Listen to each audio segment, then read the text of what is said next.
All right. Today's episode of The Real Deal On is brought to you by GuidedHypnotic.com. That's GuidedHypnotic.com. Are you feeling stressed, anxious, and you're ready to bust that anxiety once and for all? Download your free Anxiety Buster Guided Hypnotic Meditation at GuidedHypnotic.com. All right. So I'm sponsoring my own show, as you can imagine here. Behind the curtains. There you go. So welcome. We have an amazing opportunity here to gain some incredible knowledge from Vincent Dowd. Sabotage patterns, excuses, fear. Chasing these are the thought patterns of most people that hold them back. These are the thoughts that most people have running through their minds daily, but they are not their own. Their mind has been hijacked and viruses have been installed that run your life. Our special guest today is Vincent Dowd, and he removes these thoughts, recalibrates the thinking to upgrade the thinking patterns to amplify presence. In presence, you will find you advance your possibilities as you stop chasing money and as it starts chasing you. When your relationship starts to work and bloom in a new way and your life starts working from the inside out and your true nature of authenticity shines through. Vincent is an internal abundance strategist, an options and stock trader, financial literacy expert, represented large brands such as Shark Tank's Damon John and Rich Dad organizations and others. He's an international speaker, mentor, and consultant, trained over 300,000 people in over 40 countries, and has shared the stage with my mentor and pal, Tony Robbins and Pitbull. And to top it all off, Vincent is a yogi. So, dude, thank you so much for investing your most valuable asset, right? Your time in everyone who's participating in this and engaging in an enlightening, elevated, authentic conversation. The quick background: we met. You were speaking at an event in Fort Lauderdale, and I came down, and I just you are authentic. You're a very personable. You're a fantastic speaker and trainer. You're like spot on in everything that you're doing. And I was like, man, I want to really connect with you even more because, you know, I aspire to hang out with people whose normal is the level you play. So thank you so much for joining us. And I look forward to learning even more about you. Thank you, Doug. I want to thank you for inviting me. First of all, it was great to get that connection. And also, I would love to have you be in my pocket for the voice of everywhere I go, because that's a great voice you have. So I love it. Thank you so much. Well, it's all that years of training, isn't it? So tell us about yourself. We shared a little bit earlier about what authentic elevation is and what brought you to that point, because you have an amazing bit of history and you're doing so much.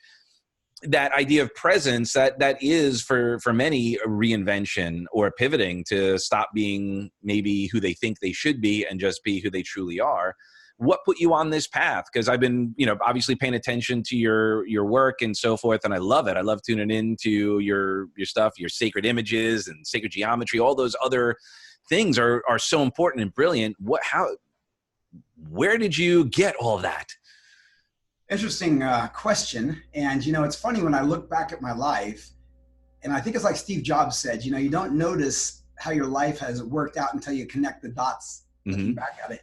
And, starting off in my life, I came from a family that had no money, and we had a lot of fights and a lot of alcoholism, a lot of abuse and violence. So I always heard the money issue as the main reason that there was so much challenge in my family. And I thought, maybe that's the answer. If I just make a lot of money, then I can fix my family. I can live a better life. So that's what was my goal. I just wanted to make a lot of money. And I didn't have any purpose other than making money that I knew of. There was a bit bigger purpose because we all have that, but I didn't know. So I went on that journey and I made money and all those things, but I didn't fix the parts of me that were still broken inside and fragmented. So the journey was that I kept trying to please people. And we learn that from the time we're children, when our parents say things that we hear, because kids are very intelligent and a lot of parents don't get this, but I understood things at 4 years old at a level that probably maybe all people do, but I just knew when they said things that were not okay. I was not okay based on the energy. I knew that if I was going to be okay in the family, I had to hide I had to please, I had to conform. And by doing that, I started to lose myself, the real me, the authenticity, and break apart who I am. And as I did that, I became a miserable person, but trying to find a way to come back to wholeness, I thought it was in money. So there's a lot of that splintering that goes on that caused me to lose myself. And eventually I've started to find myself. And that's a whole nother story, but that's kind of how it started. If that. So you grew up with no money. Did you have siblings? Yes, I had, interesting there because I was the third child. But before I was born, my brothers, I had a brother 5, his name is Jeff, and then Lanny was 6. And because my dad couldn't make money, he had sent them to Kansas to live with my mom's parents. And on one summer day, those little boys in the hot heat of Kansas found a swimming pool down the street, and they kind of got out of the yard and they started jumping in. And so the older one drowned. Oh my goodness. And it really caused a major issue in the family because my dad flew back and he blamed everybody. He blamed my brother who was 5. And so somewhere in the next year, they wanted to have another kid. And then I was born into that family of dysfunctional heartbreak. And that was a whole different experience, obviously. And I think we'll probably touch on some ideas of addiction. What did you have? What was your exposure to addiction when you shared that? You said there was addiction in the family. Yeah, well, so all I remember is my dad drank all the time, and he was a violent drunk. I'd be up till 2:30 in the morning listening to my parents scream. My mom drank too, but I couldn't tell who was who based on my dad's anger, but my mom would stand her ground. And so there was all that, no money, so never saw them. And then when you did see them, they were fighting and not happy. And so there was a lot of addiction around alcohol, but I'm sure there's other addictions I didn't notice then. And that definitely, in my studies, and I'm sure you as well, Doug, know, like I started to look at family constellations and the energetics of the energy and the genetics and epigenetics of what goes on in our ancestry that actually we can heal, but I didn't know anything about that. And that's probably part of the waves that were coming across my family. Wow. Okay. So where did you grow up? Denver, Colorado. Oh, so you grew up in Colorado. And then when did you leave? Like, how did that pass? I know you shared you're living here in Florida, but did you stay there, or when you were going on your pursuit for finances and so forth, was that a reinvention of where you just changed people, places, and things, or were you able to create that in your environment? I'm one of those people that couldn't sit still from the time I was in school. I mean, I'm a wanderer. And so I left a lot. I always ended up coming back to Colorado. It's like my home, but I'd always go to try to find somewhere. And I'm sure, like a lot of people, I was seeking happiness, a place, something outside of myself. So I lived in London. I lived in Seattle. I was in the Air Force in Omaha. I lived, in Florida, and I lived in an ashram. I've been all over. And so every time I left, it was a new lesson. So I really, when I left, really, that's when I started to make money. I didn't really find it there in Denver. I was working in corporate jobs and I couldn't stand that. So I just went on this journey to figure out how to make money. And that led me first to Seattle, Washington. And what was your first, your money-making opportunity? Well, the first real, because I started businesses when I was 16 and 19, but the big money started coming in when I moved to Seattle. I started to trade the stock market, options trading, and I learned to make money using leverage. And that's where I started to make a lot of money. That was during the .com run up, and then I wanted to be a speaker because that's what I always wanted to do, is share with the world. And I never thought it'd be the stock market. And I was doing so well trading, they asked me if I would go represent their brand around the United States. And I was like, wow, I'd love to. So I ended up making a lot of money doing that as well. So teaching and then also making money trading. Got it. And obviously you're still doing that. I do. I don't do it to the same capacity because the market's been rigged, but I have some trades on right now that have done really well in the last couple of days, but I still do that because I enjoy it, but not where I want to sit in front of a screen all day. Not that type of. Right. But so again, multiple streams of income, multiple streams of inspiration, multiple streams of, spiritual intake, right? Where it's like the buffet of input to fulfillment. We have so many ways to do so. So after you started speaking and all that, obviously that probably excited your desire to touch, move, and inspire people. You were doing it on a professional level on speaking. How did you start making that transfer into the personal, the authenticity, and helping people really realize their true potential?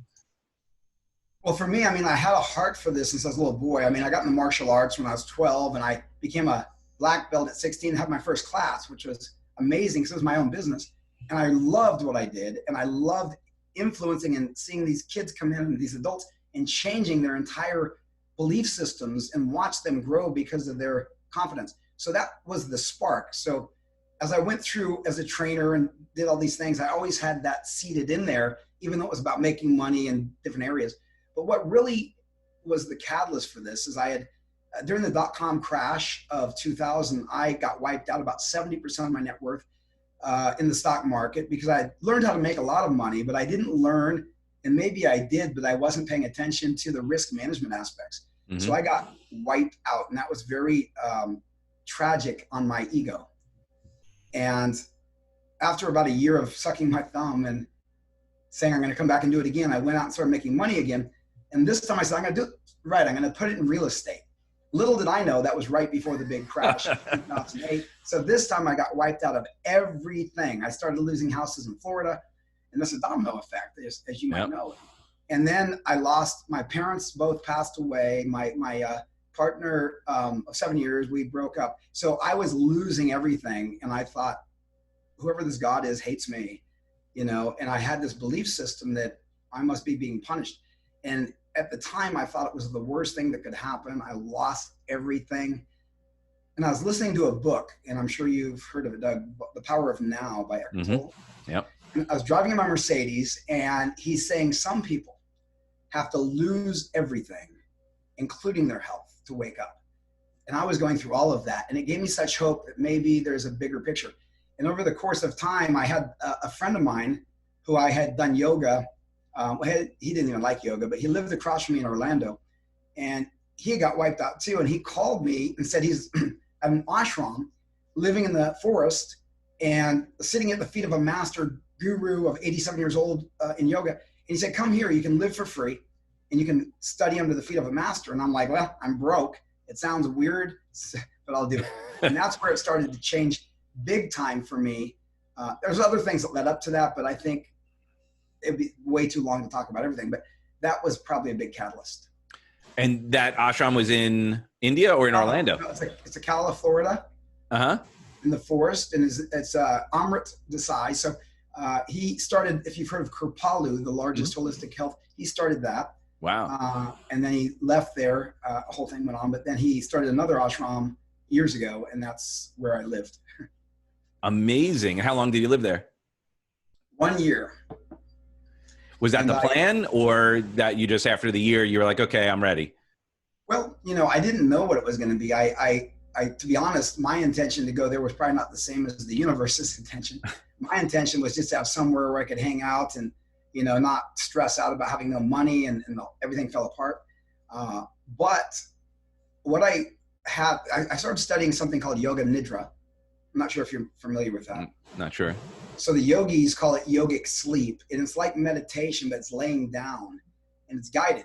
So in the process, you start to have visions because your body falls asleep, but you're still awake, conscious. So I started to have visions like a dream, and I saw before me, just like today, and it showed me all the poverty in my life, and it like showed it all to me, and then it disappeared. Then it showed me the wealth that I've been chasing, and it disappeared. And it kind of showed me that these two things are both the same, and they're illusions on the binary or dualistic fan. And for me to chase wealth because I'm running from poverty is fear. And the fear is the problem. So it kind of showed me in this process that until I can be okay with poverty, I can never be okay with wealth, because it's an external thing of beliefs. So then I got it. And once I started to kind of have these things fall into line, just things started to come up after that year. And then I had an opportunity to go speak with Damon John from the Shark Tank. And it was a huge opportunity. And I didn't chase it. It kind of found me. Mm-hmm. And I was like, this is weird because I used to have to chase money, and now it's like opportunities started to present themselves. And how you went from having tons of opportunity, you lost everything or 70%, then built up great real estate portfolio, lost everything, then spent a year in an ashram having your own spiritual awakening. And then what at that point, with Damon John, how did, like, what were you going to speak on at that point? But that's where I went into basically business, so the business they wanted, it was more of a preview event to help his people kind of be introduced to his systems. Mm-hmm. So it was not really a training as much as it was more of a sales. Right. No, of course. Well, everything is sales. How did that come across to you? Like, where were you? I know spiritually you were centered, but were you still in the ashram, or had you left? No, I had left right before that, and I had another opportunity that I was speaking similar, but on real estate, which was funny because I was talking about the losses and the fact that I know how to lose a lot. I made money, but I also know how to lose it, which is a better teacher than somebody who just made money. Mm-hmm. But then I didn't enjoy this company, the brand, and then it came up with Damon, and I loved that because I love the Shark Tank. Mm-hmm. And Damon's story is pretty cool, and that's where it came from. But then after a while, I realized I don't feel fulfilled because I always put in my teaching, no matter what I'm doing, because it has to be me. And I started to realize this is calling me more than business and helping people to make more money. I had something deeper that I want to share, and that's where I decided to start my own coaching brand. But it took some time because from there I went, and I think you met me as teaching for another entrepreneur around the world. So it took a little bit of time for me to develop this, but then I started to get that calling to start Authentic Elevation. Beautiful. Well, and by the way, I still occasionally will do some stuff for Tony and all of that because I believe in the process. I believe in him. And I also have an abundance mindset. I celebrate what you do. We do very similar work. And at the same time, there are going to be people who are going to resonate with you versus me or both. And like, I don't come from that, I can't have someone else, who we do similar stuff. I'd rather align and collaborate because I think there's so much there. So when another person, another entrepreneur or company says, hey, you want to come, even if it is to warm them up and get them in an open mindset, I do that a lot. Like, are you still doing real estate? Not right now. I wanted to, because I've seen so many bubbles. I consider the fact that I kept getting into bubbles. I want to start looking like Buffett says, when there's blood in the streets, that's when you go buy. I was buying when, my blood was in the streets. That's the problem. Yeah. So I've been looking at this. And of course, with this current event, I thought for sure we would have a much harder situation in the economy than a V-shaped recovery. I'm still concerned that there's a lot of issues. So I'm really looking and observing at what's happening economically before I dive in. But right. Well, there will be opportunity, and I bring it up because I'll connect you with a dear friend of mine he's in Boca, a little bit north of you.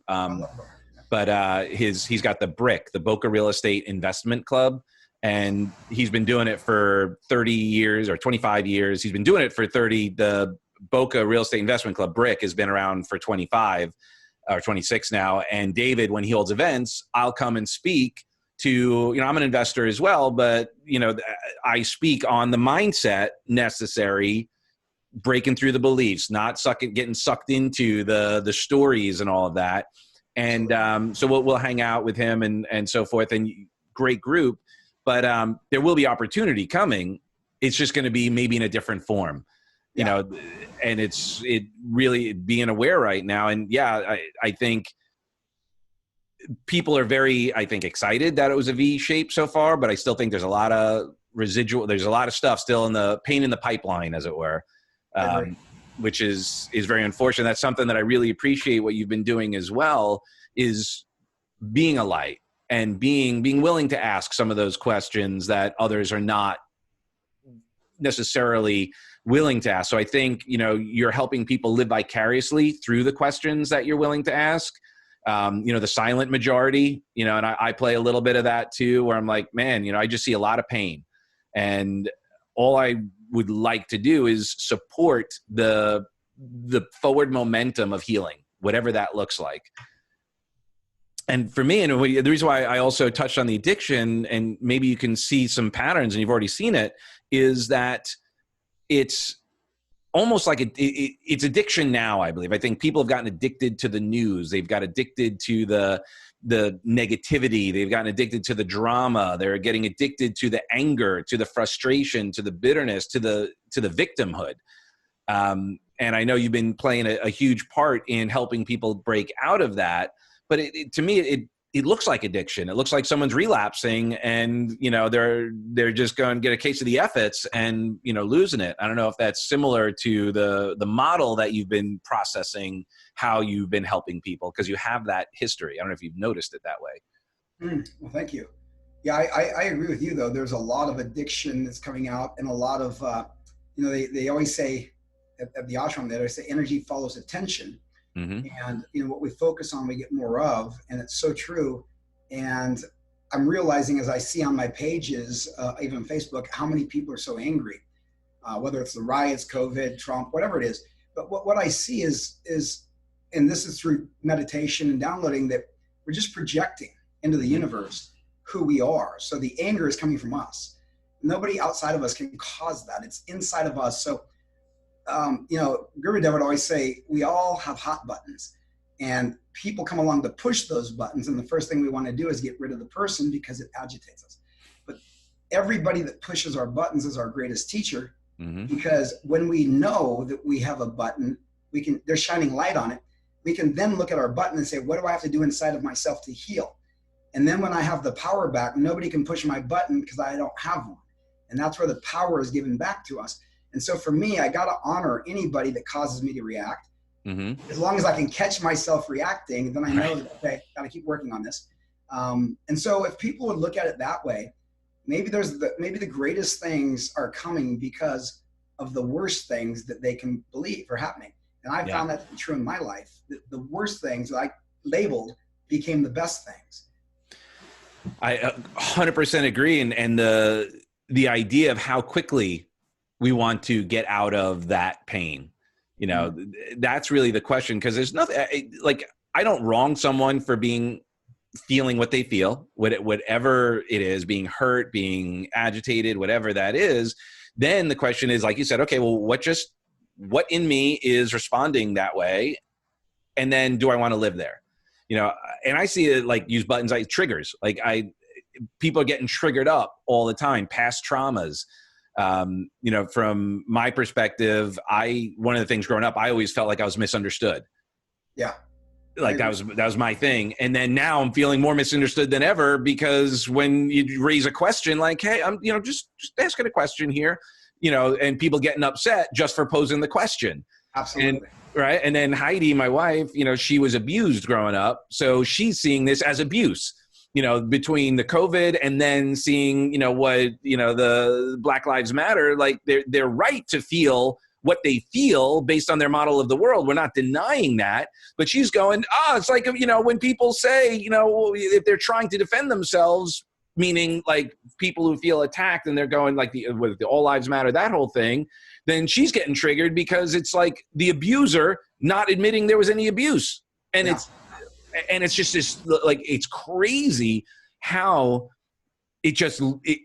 and then when you step back even further and then you get meta, then you're like, this is all being manipulated. Like, look at how, like, if you just step out, this is like the Matrix, and it's bizarre. And it's really difficult to have that, because I love everybody and I really want to understand where people are coming from and appreciate where they're at.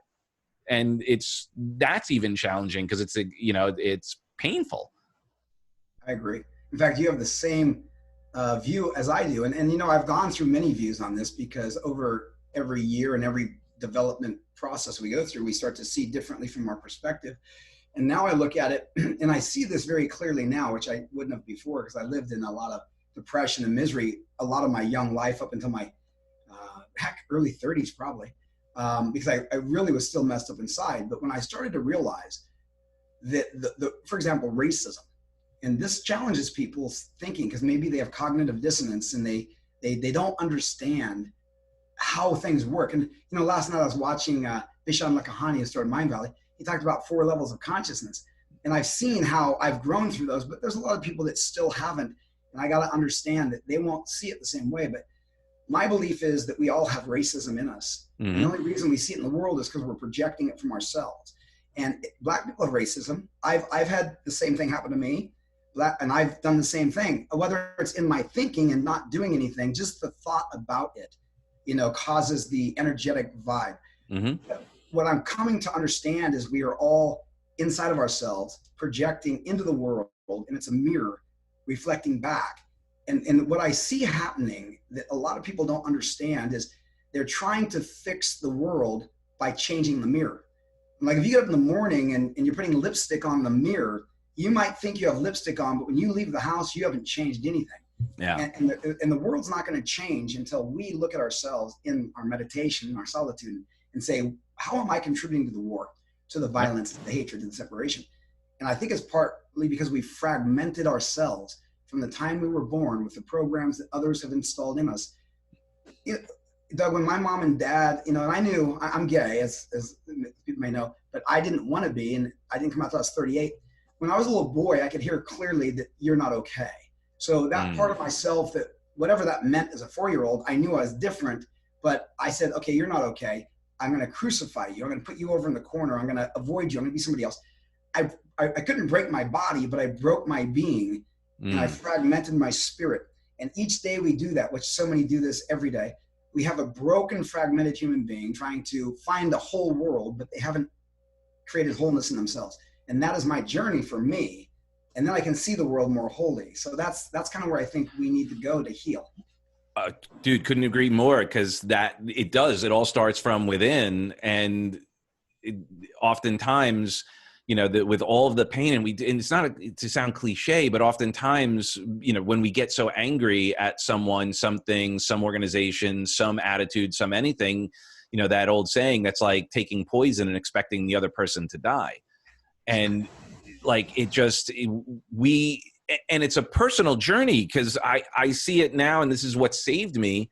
And I'm guessing you to come to this place is when you're not feeling a certain way, the personal responsibility is, what role am I playing in this? Like, what do I need to believe in order to feel this way? What meaning am I giving to this experience that makes me feel this way? And then be willing to question it. Yeah. Is that true? Is this really what's going on? Like, did that person, I can't tell you how many times in life, and I'm sure, you've experienced in others, where someone said something and you made a decision as to what that meant, based all of your decisions, subsequent decisions on that, and went down a completely different path that was non-resourceful, that was painful, that maybe took you in a worse place, only to find out that's not what the person meant. Yeah. Yeah. And it's powerful what you say about the meanings, because this is a thing in the last few years that I've realized is, as children, we had no way of knowing what things meant with a, very undeveloped little boy, little girl mind. And so when we see our parents say something or do something, we put meaning on it. Mm-hmm. And then now that's the virus, that's the program that runs our life. If it's moving us in a negative direction, we can reprogram that. But the thing is, I had so many meanings that perhaps had nothing to do with the truth, but that's the way I saw the world. And so my life became a reflection of my thinking and my emotions around that. And then the actions were just dictated by those. Yep. As a master practitioner and trainer of NLP, a lot of sometimes work I'll do is in parts integration, because that little person inside of us makes a decision based on the resources they had at that time. Absolutely. But that's not what it meant. Like I remember growing up, I was a little bit of a pill popper growing up. I ate baby aspirin. That was like my thing. And I would hide the baby aspirin. Like I would just take some and hide them all over the place. And then one day I ate a whole bottle of Sinead, the sinus medication. Oh, wow. And I was like 3 or 4. And I had to get my stomach pumped. And so I went to the hospital, and I remember waking up, and my parents were mad. When my mom told my dad, he was at work, that I ate a bottle of Sinead, he heard cyanide. Oh, wow. So he's freaking out. So here they are. They're in the hospital. They're losing their minds. They're full of fear and pain and of course some anger. So when I woke up and I come to, they're like, "Do you have any idea what you did to us?" Wow. So here I am, making, getting like, "Oh my gosh, I caused pain." Yes. And I didn't even know what I did. Like like a people pleaser growing up, then I became hypersensitive. Part of the questions I would run through my head is, how can I not hurt this person because I cause pain and I sometimes don't even know what I'm doing. Wow. But those stack, right? And then next thing you know, you become a people pleaser. You're always judging yourself and like worrying about it. So of course I always felt out of place. Not to mention I was just being myself anyway and unique and different to begin with, as we all are. Yeah. So it's just an interesting thing where I look back and doing the work, then you go, oh, well, that's what happened. And you can look at it and share the story like whoop-de-doo. But so many times people think that once they have that aha moment, that it all goes away. But the programs are still there. The virus is still there, as you share. And it's doing the work doesn't change whether or not you have awareness. That's true. That's really true. And that's what's interesting with all these things that are going on right now. We're like, I'm a fan of the awareness. I believe the conversation needs to be had because it's real for some people. The challenge becomes for some is, well, okay, yeah, what are we going to do about it? And then it goes back to inner work. And how do we then step back and go, well, I can only do the work I can do. And I think what I love what you're doing is helping people create that authenticity, be their authentic selves. Yeah, thank you. And that's the thing too, when I started looking at what is authenticity, because when you grow up not being authentic, and a lot of people, I don't even know the numbers, but I would assume most people probably are not authentic because they've all learned programs to be what they need to be for somebody else's, whether it's the roles we play, 1,000 different personalities that we contain within us. And I started to ask myself, what is authenticity?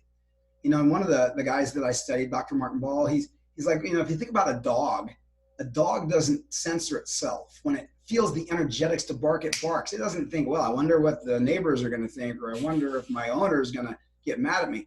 It moves based on energy, based on instinct. So allowing the capacity for what I think is, whatever you call God, divine force, isness, to move through, we've got to stop resisting. And then that authenticity is just moving through us naturally. But we often think we know better. So I'm still learning as I go what authenticity means in my life and how to be more fully authentic. And that's important to me because it's not going to please people. People don't like me to be authentic because it makes them uncomfortable. But that is what we got to look at, is what's that mean, Well, and I think what you shared here too is something that I teach is presence. And that authentic presence, when you're authentically present with that person, even if that person is not comfortable with it, and you're present with yourself, you're okay with it anyway. And that there's no judgment, and you can appreciate that it's, that person has whatever's going on with them, no judgment. And when we stay in that space of love, respect, honor, someone can have their moment, and that's okay. I mean, working in the addiction field, we saw that all the time where, people were just going through waves of anger, frustration, depression, and it would come out at us. And we would just stay in a space of love and respect. And I think that way, again, not to sound cliche, but I think when we allow our authentic love and presence out, that becomes curative to the pain in the situation in the moment. Doug, there's a good point there. And it just came to me that I think a lot of people really haven't experienced love. And what I mean by that is when society talks about love, it is not love. And for me growing up, I never felt loved. I felt like it was a conditional love, which If I did this and that, I would be loved. If not, I'm kind of screwed because I have to figure out how to live my own life with nobody around. So the more I've been meditating, the more I've been being present, I've realized that love is the natural state, the presence, or ever-present presence that's the backdrop of everything.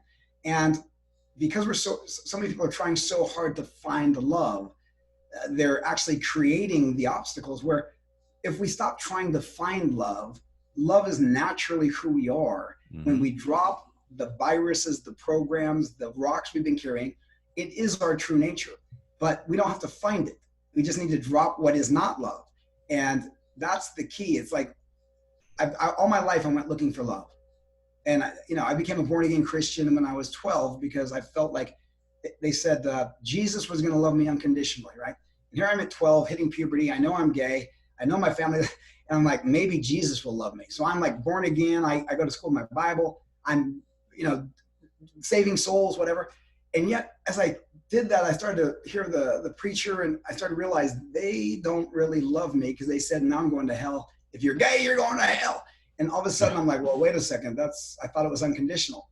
Now there's a condition. So I was going to commit suicide. And I'm like, I can't beat this. But then he said, if you commit suicide, you're going to hell. I'm like, well, maybe I won't kill myself too. Maybe I'll go try a bunch of women. At least that helped you.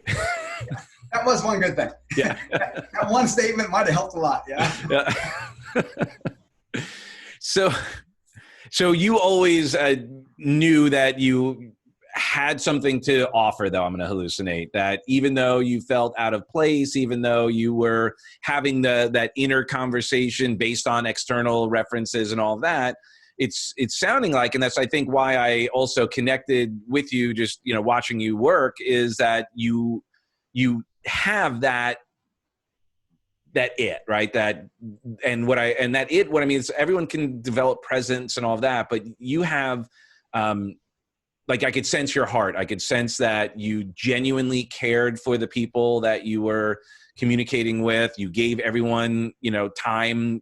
I saw you I knew you were busy, so I just said, hey, I'd love to reach out to you. I'm going to reach out, and then I let you, obviously go because you had a bunch of people wanting to talk to you for good reason. Was this something you always felt, even growing up? Like when you were young, did you always feel like you were destined for more, like you had something to share? Well, it's funny. Good question, by the way. And thank you for that nice words you said there.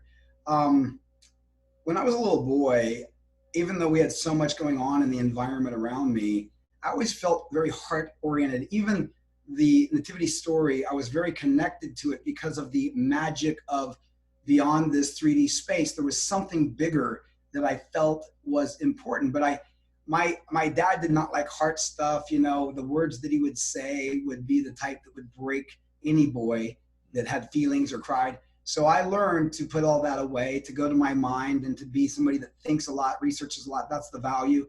This has no value. And so I was broken for so long because I was disconnected.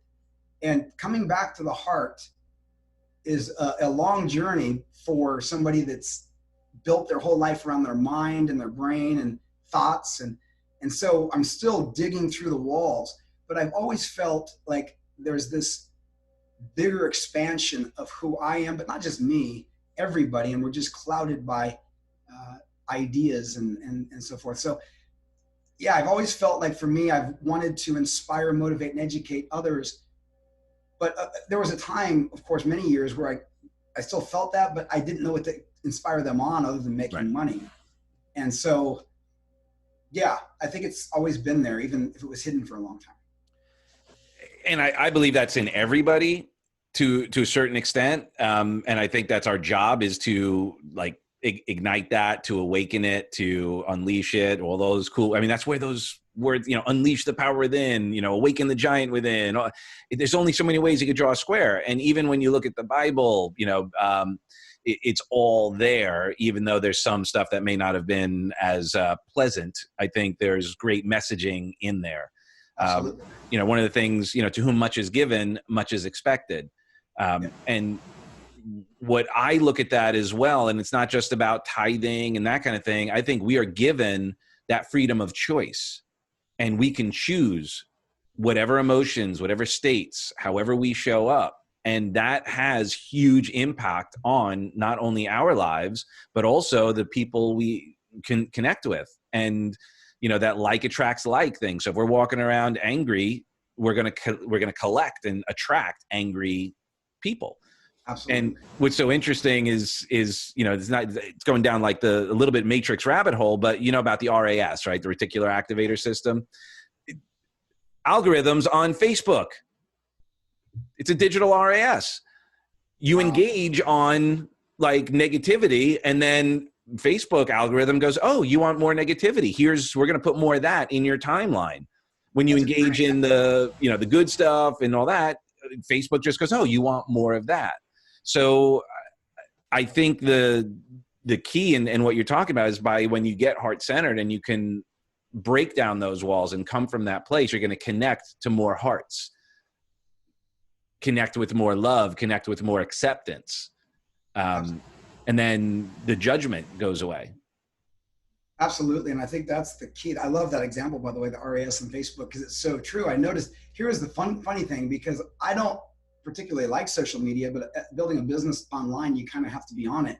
And because I have so many different types of people around the world who have come to my Facebook, I don't have a target group. They're very unique. Mm-hmm. So there's always battles on my Facebook. And I realized there's a lot of negative, and you can get sucked into that and get upset because of the way it keeps showing up. So that's a very, very good point.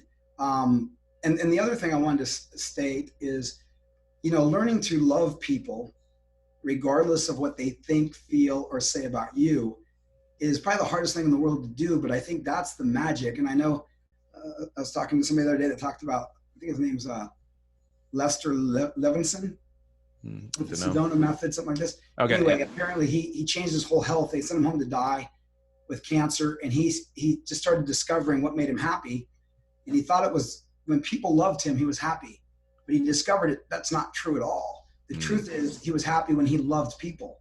And so he healed himself through that, and then really elevated himself with understanding when we get to that place of everybody is me, I can love everybody and not worry about what they think, feel, say, or do. That is a real powerful place. So I think that's the intention we should look at. And I don't know all the answers on how to get there when people are going to, beat you in the head or kill you.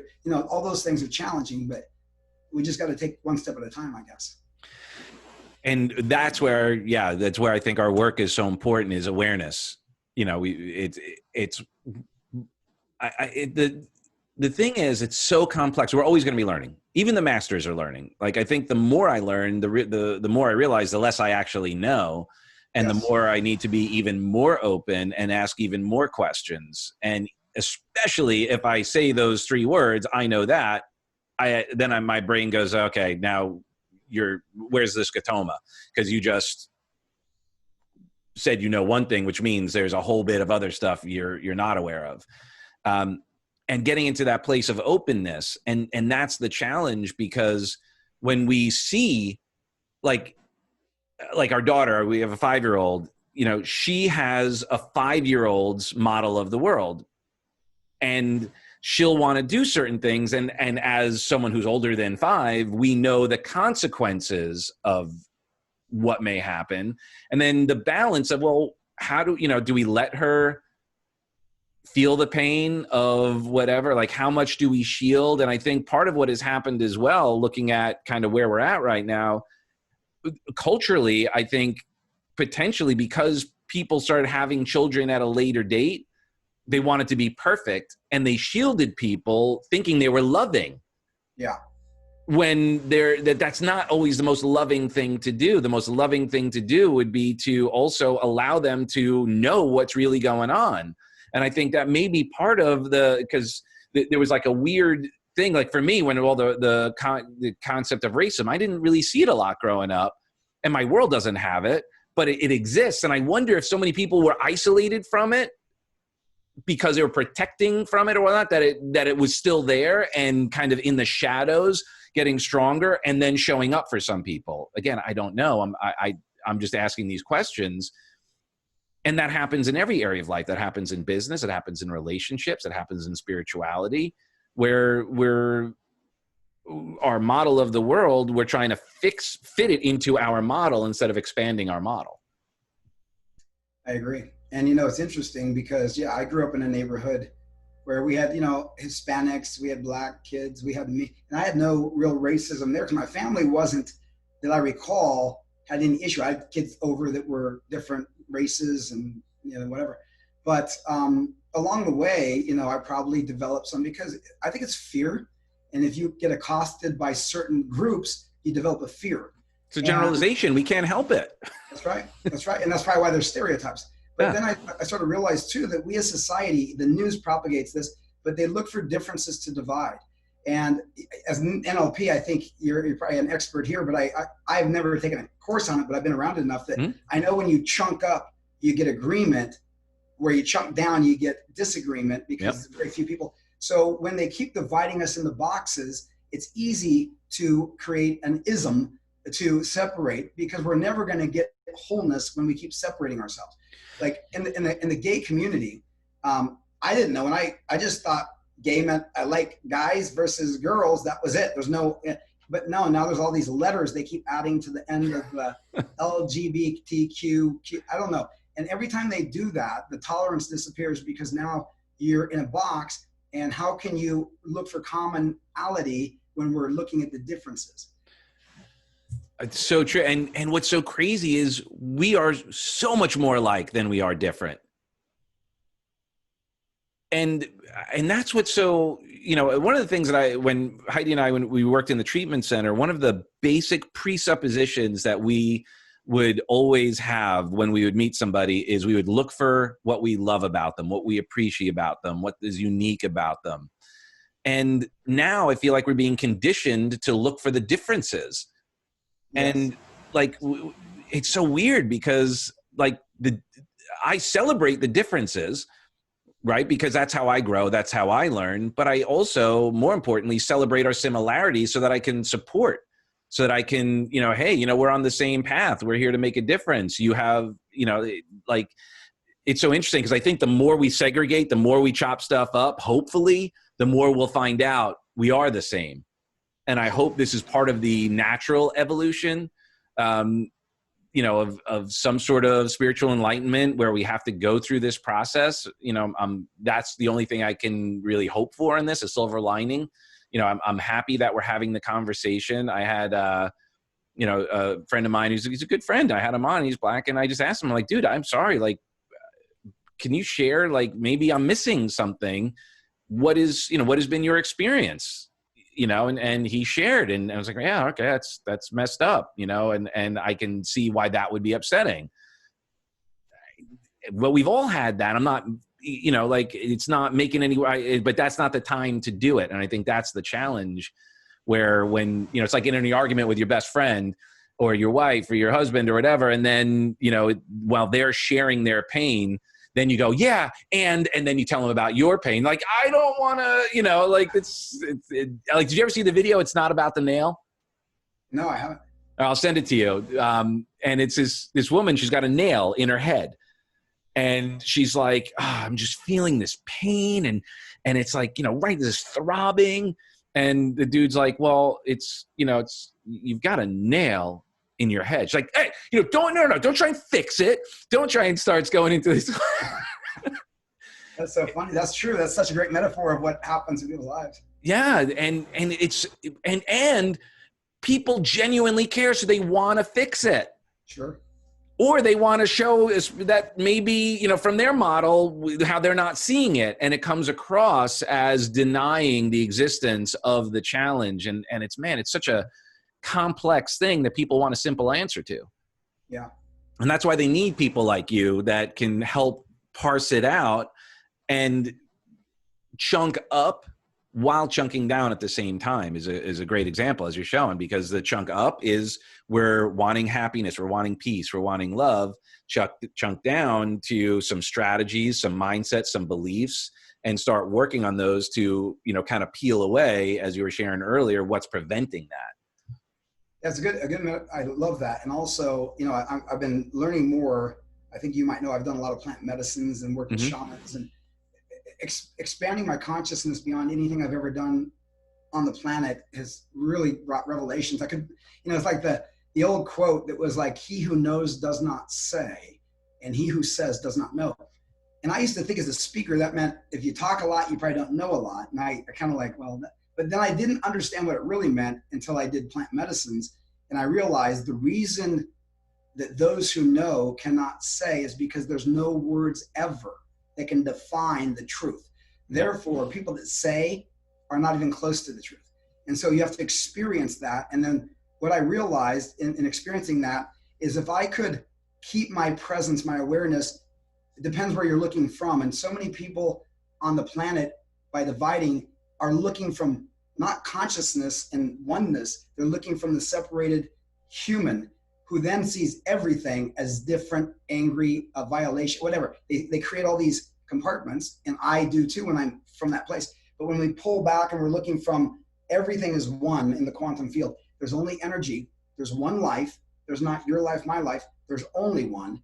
And it's a manifestation of energy in different points, but it's the same thing. It's like I look at my hand, if you just saw a finger, you would see that's different than this finger. But if you look further, it's one body and it's all connected. And until we know that, we're destroying the planet, we're destroying each other. You hate Trump, you hate yourself. They don't understand that all of this is so connected. But we only see that when we're operating from oneness and presence of there versus looking from the duality eyes of two eyes is separation. One eye inside of you is unity. Amen, brother. And what the example my wife uses is sometimes is like you're looking at a Renoir through a pinhole. So you're looking at, all you see is a dot. You see this one thing, and you may not like that dot. You may not like that color. You may not like all of that. And it's not until you step back that you then can see the amazing tapestry that it is and the expression. And yesterday, again, with the language, it's so powerful.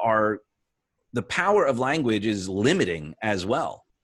Yes. That's the other thing. And I had some great friends on yesterday, Laura Kay and Mark Wood, and they've been in music for 30 years, and they're amazing. And their child is a drummer in Shania Twain, and it's just they're crushing it, helping people. And the reason why they do it is because music has no words, and that you can express without words, and that you can actually have even more of a holistic experience. While there is words and lyrics and stuff, but even then it's through melodies and harmonies, and it's such a wider tapestry. And this is why it's so important that we have the arts yes, I agree totally. to be able to express, to share what's going on. And hopefully, one of the things I think is interesting about art and why it's so important is that it's so subjective. Yes. And you can suspend judgment, you can have an opinion, but you can not prefer. Like I love Dali, like Salvatore Dali is like my favorite artist, and this guy Rush, this like really weird stuff. Not everyone's preference. Some people like other stuff that I don't necessarily prefer. That doesn't make it good or bad. Yeah. And I think that's where I think we need to get is to look at everyone as a piece of art. And you can have a preference, but that's okay. There's nothing wrong with having preference. Like there's some people who don't like personal development. Absolutely. My mom hated that stuff. She's like, they're always screaming. Just like your preachers. They're always screaming. I'm like, well, I like a little bit louder than you do. Right. But some people may find it in church. Like my dad is a big Catholic. He loves, that's his thing. And I don't make him wrong for it. I don't go as much as he would like me to. And, I find my connection with God and all of that differently.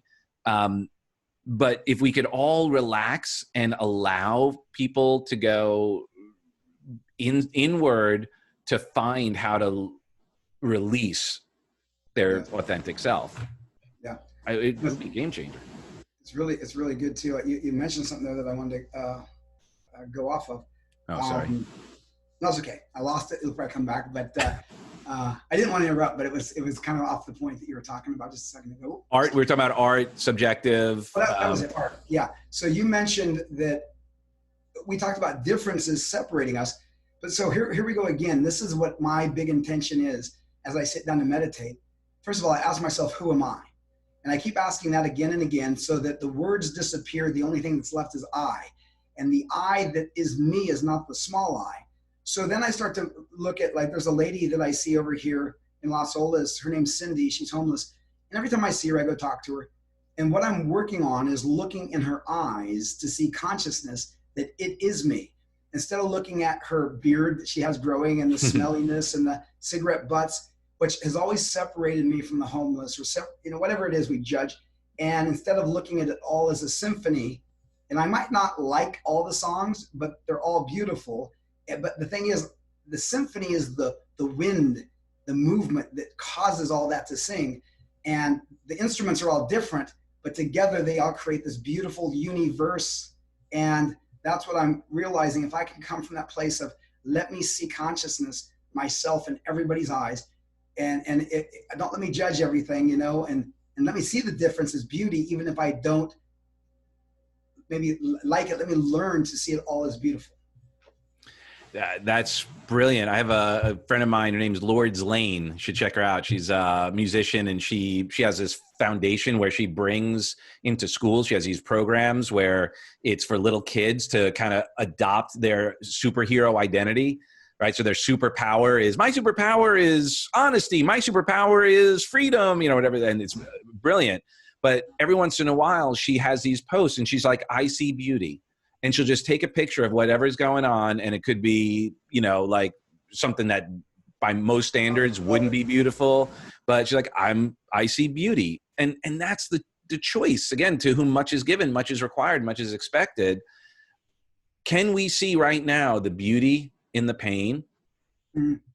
Can we? And then the question is, I look at, using music as an example, like pain as a blue note. Pain as the dissonance that resolves into the, when you take that, you put that pressure on, you put that blue note, and you're like, ooh, it's a little dissonant right there, right? But then when it resolves, and you're like, ooh, that feels so good. It's like getting a massage, a painful massage. At first, it's painful, right? But when you get through it, it's a necessary way to get out the toxins and all of that.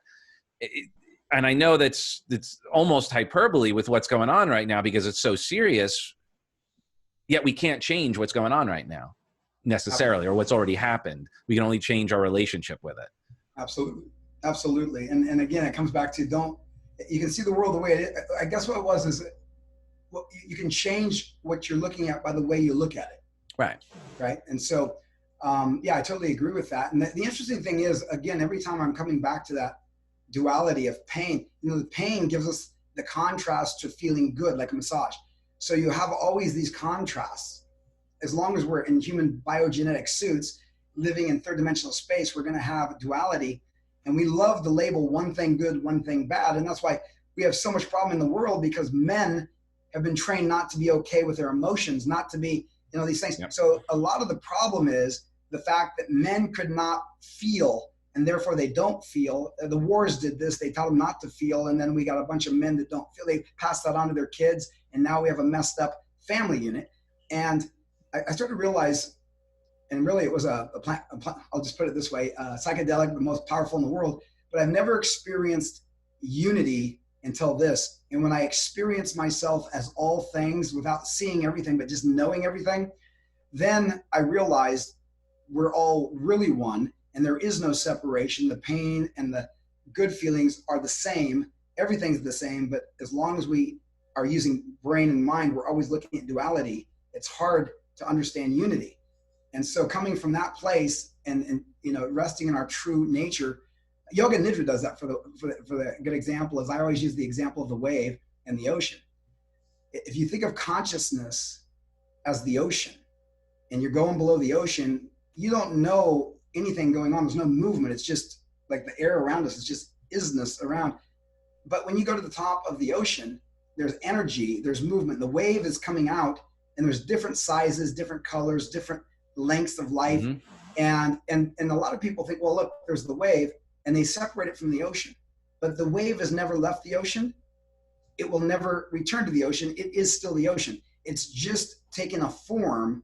And that form we start to judge, and that's where we think, well, it's not the ocean. And we're always consciousness wearing this mask, this persona. Yeah. And, I thank you. This is like the duality that we have, as well as the consciousness and then the other than consciousness, the ability to think and the ability to have this conversation and separate it, and that's the challenge, that's the goal. And it's just a theory or just an analogy for me, is like our bodies are governors for our spirits, that we can manifest levels of joy and bliss and levels of pain that are immeasurable, and our bodies are actually the training wheels to slow us down from creating that instant bliss, which would be great, but we could also create that instant pain. We could choose heaven or choose hell. The journey that we're on right now is to navigate it, and our bodies actually are like these slow computers that are like able to, like our bodies are like Commodore 64s. So I'm going to date myself here. And like, the universe is like the supercomputer that we can't even run the program. We could have tastes of it. We could have bits of it. And then when you're, working with, Mother Earth and the plant medicines and so forth, you have larger tastes and you're getting moments. And then we're back into this. And that's the duality and dichotomy of existence. And that's not to spiritually hijack what's going on with people. It's just kind of where some people are at, and what our ultimate goal is that unity. If you think about it, that's what we're asking for. Everyone's going, we want to be equal. Right. We are equal on another plane. And then people go, oh, you're spiritually hijacking. And then it becomes like, I'm not, so it's, you can't ask a 5-year-old to, fly a plane. You can't ask me to fly one either, because I don't know. Nor will I. It's funny, the Guru Dev, what he said one day was really interesting. He said, I love that you're at the ashram, because you have the ability to reach people I could never reach, because they'll judge me by my robes or by the spiritual stuff. He goes, too many people judge the present by the wrappings, and they don't understand the gift. He goes, but you can use languages and you're around different people. So the more I'm looking at this, I realize the woo-woo scares people sometimes. So you talked about language earlier and how simple it is. Like Sanskrit's, I guess, the most complex language on the planet, and it can give a better picture of truth than English. But if we can help people understand with more scientific language that they don't feel like it's spiritual hijacking, that would be nice. I don't know exactly how to do it yet, but I think as quantum physics shows more and more of energy versus particle and these things, then they start to maybe get it more than the yogis used to talk differently, but it's the same thing. Well, and unfortunately, I think too, and we're always guilty of it. I'm always in process. I screw up all the time. I'm a neophyte when it comes to, being spiritually expansive. I feel like sometimes we're like, our role is to be Mr. Miyagi, and our role is to be young Daniel, to, paint the fence, wash the floor, do that, and not be worrying about why just yet. Yes. And that's sometimes, because that's such a brilliance, because that's the way I looked at what we were doing with some of the people in the program. I want to say it to them. Finally they'd come, they go, oh, I see why you did why you do it that way or whatever. I'm like, yeah, I Miyagi'd you. I just had you wash the fence. And for us, it was dancing in the morning. Like every morning we would have our clients, we had club rehab, and every morning we would have a dance party.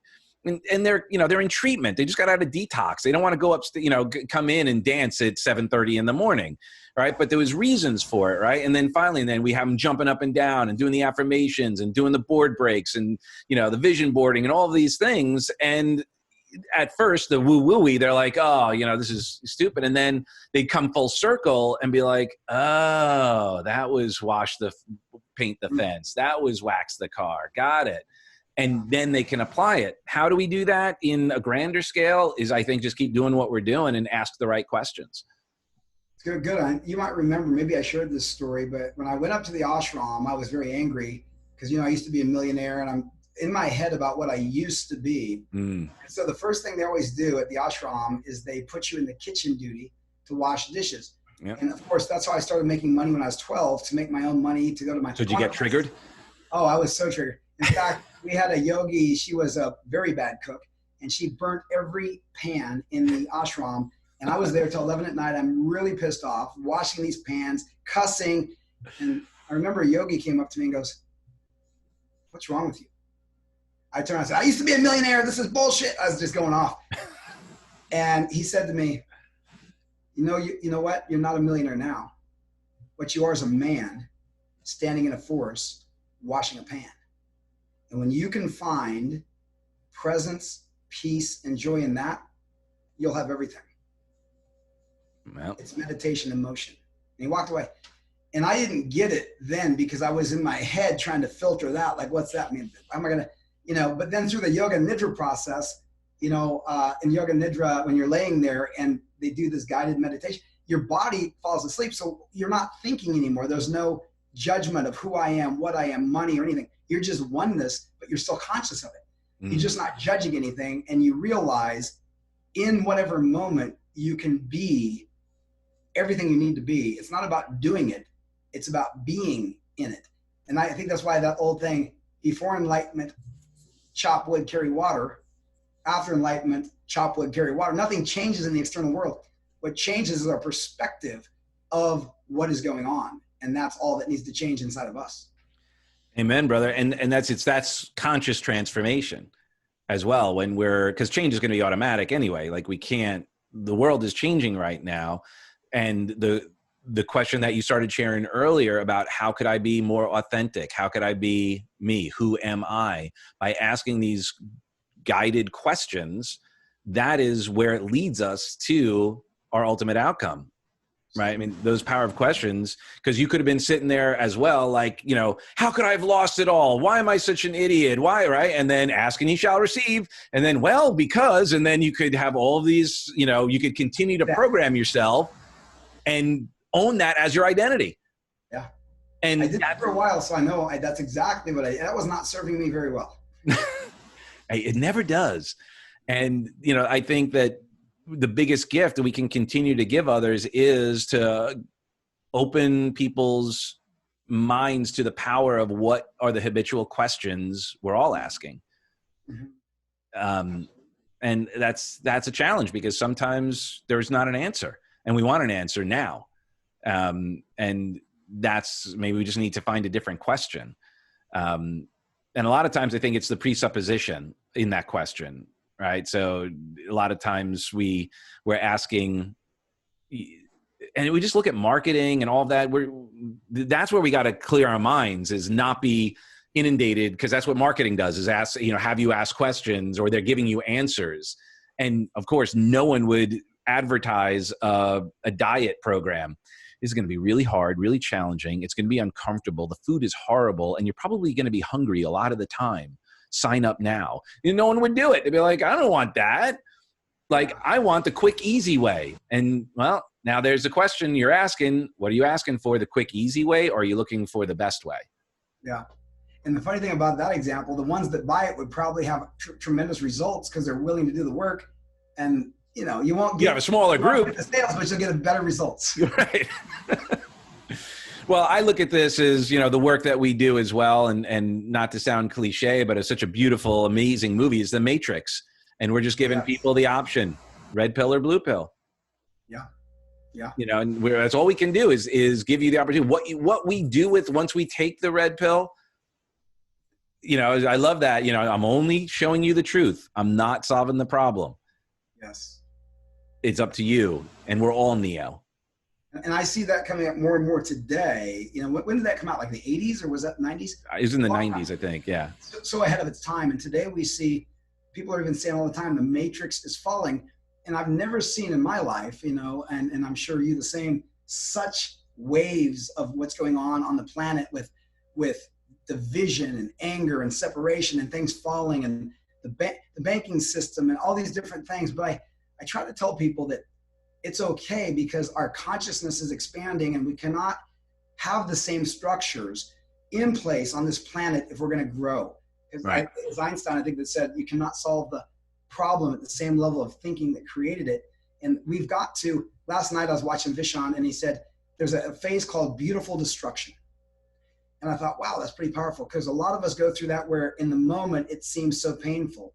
It seems horrible, but then something beautiful, like maybe a baby being born, it's very painful, I'm sure. But then something beautiful is coming out of it. And that's what we got to understand. And if we put our energy into that, we can change this planet by understanding and waking up that the power is not out there, and it's not in our leaders, and it's not in anybody. It is in our 7.5 billion people that wake up, or even just a small percentage can wake up and impact very quickly the rest of them. Amen. And I'm proud to be on the journey with you to do whatever we can. And, I hope and pray that at least if people don't get or appreciate where people in this movement, people in the personal development movement, where they're coming from, that they at least will appreciate that their intentions are pure. And that we have different strategies. I mean, I dealt it, with Tony, people, being the biggest guy in the personal development on the planet, people love to try and take him out.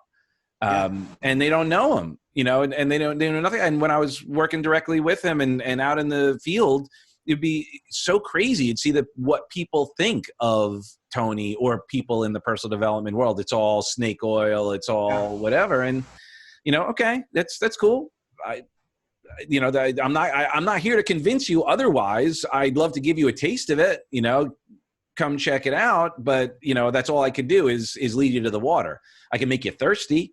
Right. And hopefully that's what we do, but not going to make you drink. I'm not going to shove it down your throat, because then you're going to resent it. And that's not how we roll. I'd rather have you go, tell me more.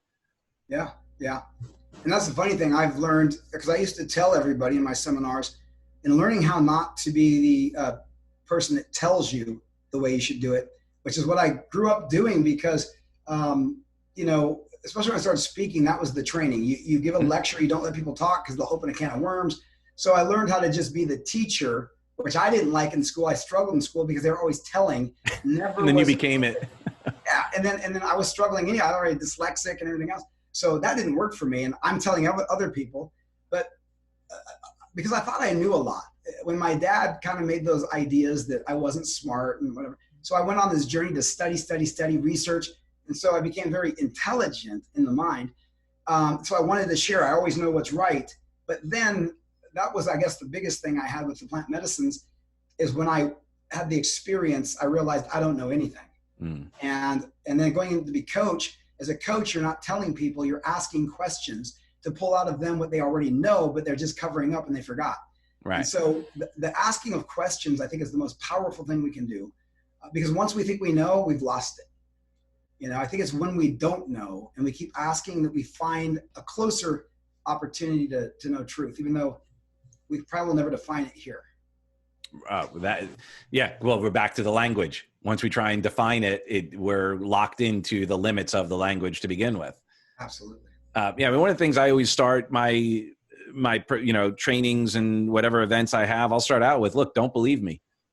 Like, don't believe anything I say. Just try it on. Because if I tell you something, it doesn't mean anything. Right. But when you tell you something, when you ask the question and then give yourself the answer, it's going to mean something. And again, this is just from my model of the world. My model is still growing. So who knows? I might be telling you something now and sharing something that I learned that a year from now, maybe old news, or maybe I may go, oops, and I'm okay with that. I'm okay to go, oh, I made a mistake. I was not maybe 100%. Maybe I didn't do enough due diligence, or I learned a new way. And that's where I think we all could benefit from, as we get to a place of maybe changing our mind. Yeah.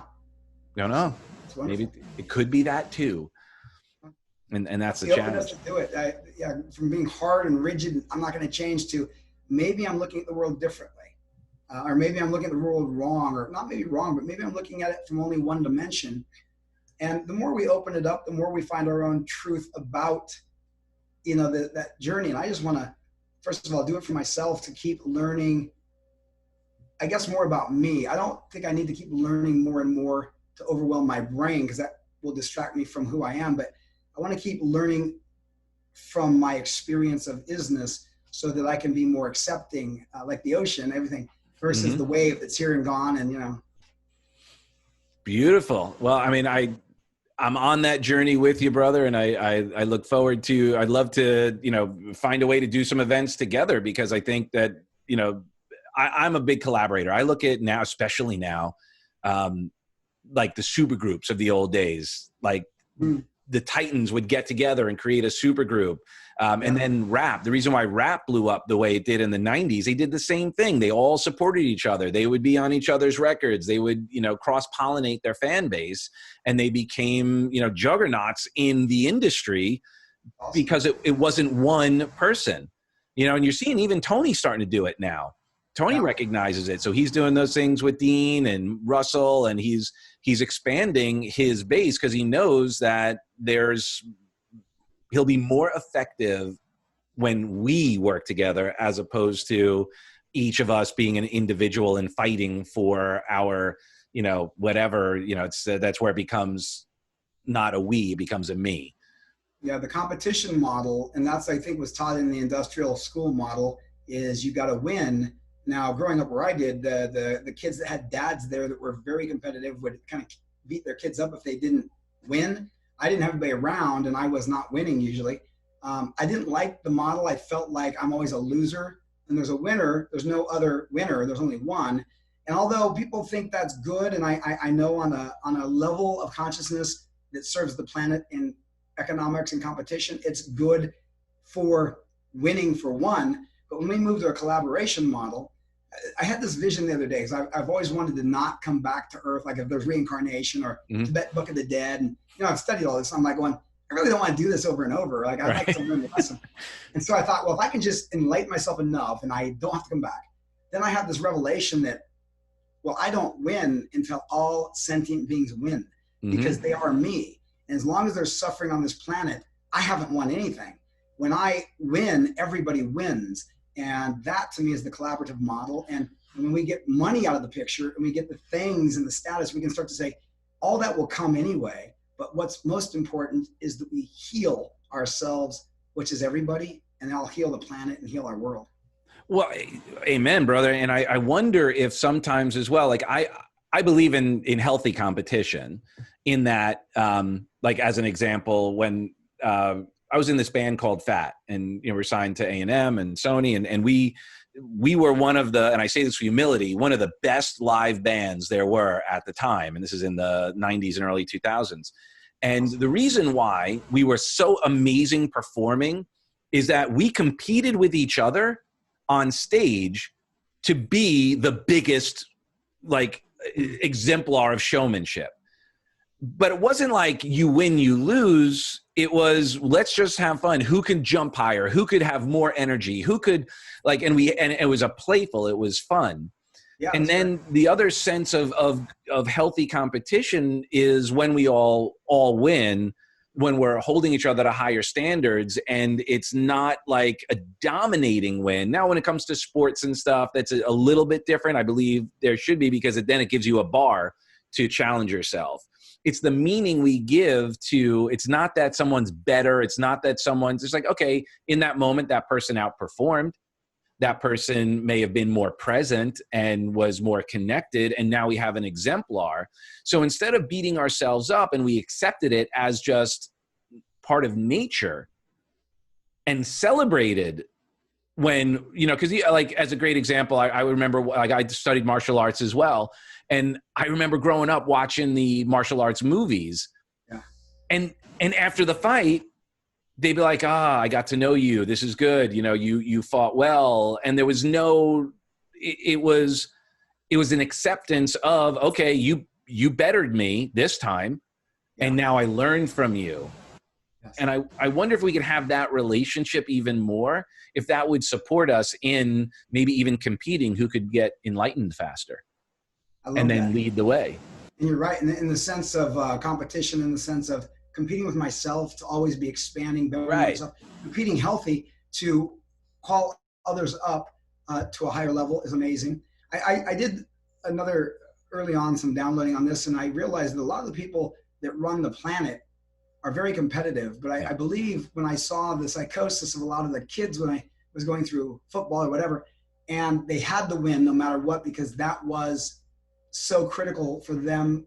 that I realized that a lot of people that start to run big organizations become these tyrants who don't care. They just want to win. They want to have a bigger yacht, a bigger, so they're not doing That's it. unhealthy. Yeah. Yeah. Yeah. And I think a lot of those problems in the world are egoic competition. But you're right. I think if there's a way, and there is, to have healthy competition and teach that, to have healthy internal competition with yourself, to just expand, but also to learn to rest too. That's one thing I never did. I always had to compete. So I was always doing to get more, to be more. And I never took the time to just be and do nothing. And it's hard for me.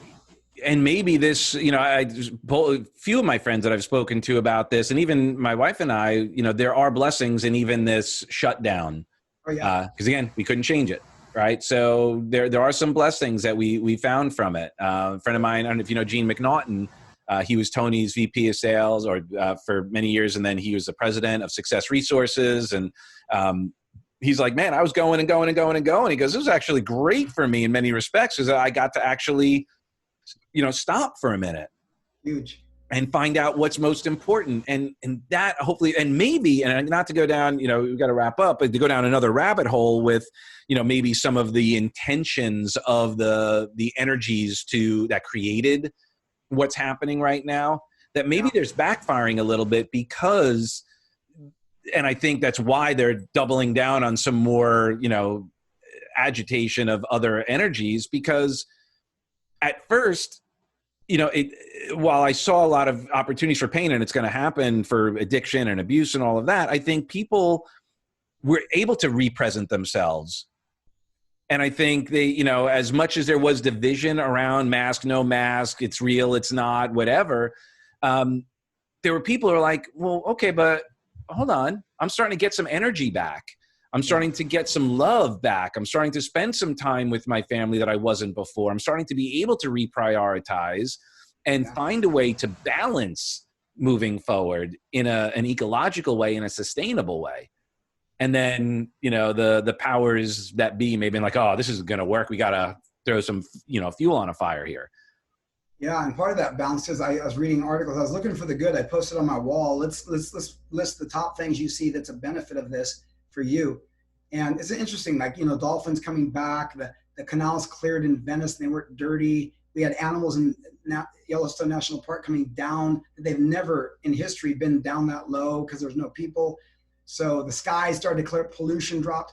So we start to realize how we, if we're not conscious, become a cancer on the world, because what we're doing is we're not in harmony like all the animals are. And this is really interesting, the secret life of trees. When the animals come to eat the trees and there's too much, the trees send out a signal through the roots to other trees to produce chemicals that will kill off some of those herds. And now it balances again. We don't do that. We kill off everything. And we're so unconscious about the way we're going. And so I think for me, for example, this whole tiny house thing is really cool, you know, because I think I don't need a big house. I've had big houses are just a lot of space that's wasted. I want effective, beautiful, that I could have a couple, but then you travel and you experience life, and you're not, everybody's so in debt in America because they've been conditioned to get into debt. Other countries are not so bad as we are. And I realized that maybe people sort of realize they don't need as much when they have the right things. They don't need as much of the wrong things that have been sold as the right things. Well, another addiction. There you go. Yeah, I mean, yeah, we're addicted to stuff. And now, in fairness, men in general are thing oriented anyway. So it's just kind of like we just like trinkets. We like the latest gadgets. It's just kind of a part of our DNA. And it's not being sexist. It's being DNAist. Like, it's just, you know, it's kind of one of those things. It's like men oftentimes are more engineers, wanting to fix things, wanting to, and that comes into relationships as well. You know, it's just, well, there's a problem, let's fix it. Yep, exactly. Wow. We just have to hang out more in general and just, you know, have these conversations, record them. We'll have a book when we're done. Love it. Dude, thank you so much. We've gone really, it was a brilliant conversation. How can people get in touch with you if they want to learn more about Authentic Elevation, if they want to connect with you to work with you? Awesome. Yeah. Well, there's a few ways. The first way is the Facebook group. You can just do the groups. It's Authentic Elevation. And if you go there, you'll also get my free book, which is called Unleash. We talk about Unleash the Possibility Within. It's a short read, but it hopefully will give you some good techniques that I've used and other people use to transform their internal life. My website's also Authentic Elevation. You get the free book there as well. But I'd love to talk to people. And in the Facebook group, I do a lot of content. Yeah, you're in there all the time, adding tremendous value.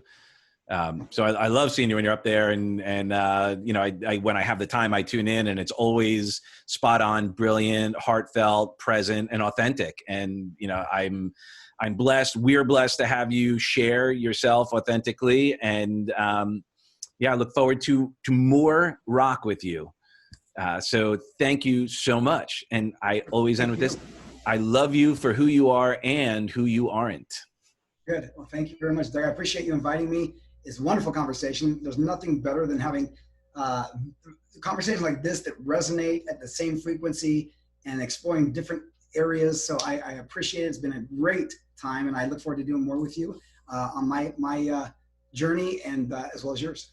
And vice versa, brother. Awesome. I will see you very soon. And obviously, anything I can do to support you further, always feel free to reach out. But we're going to grab coffee or something soon. You're too close not to. Yeah, absolutely. All right, brother. Appreciate you. Thank you. Thanks so much. Cheers.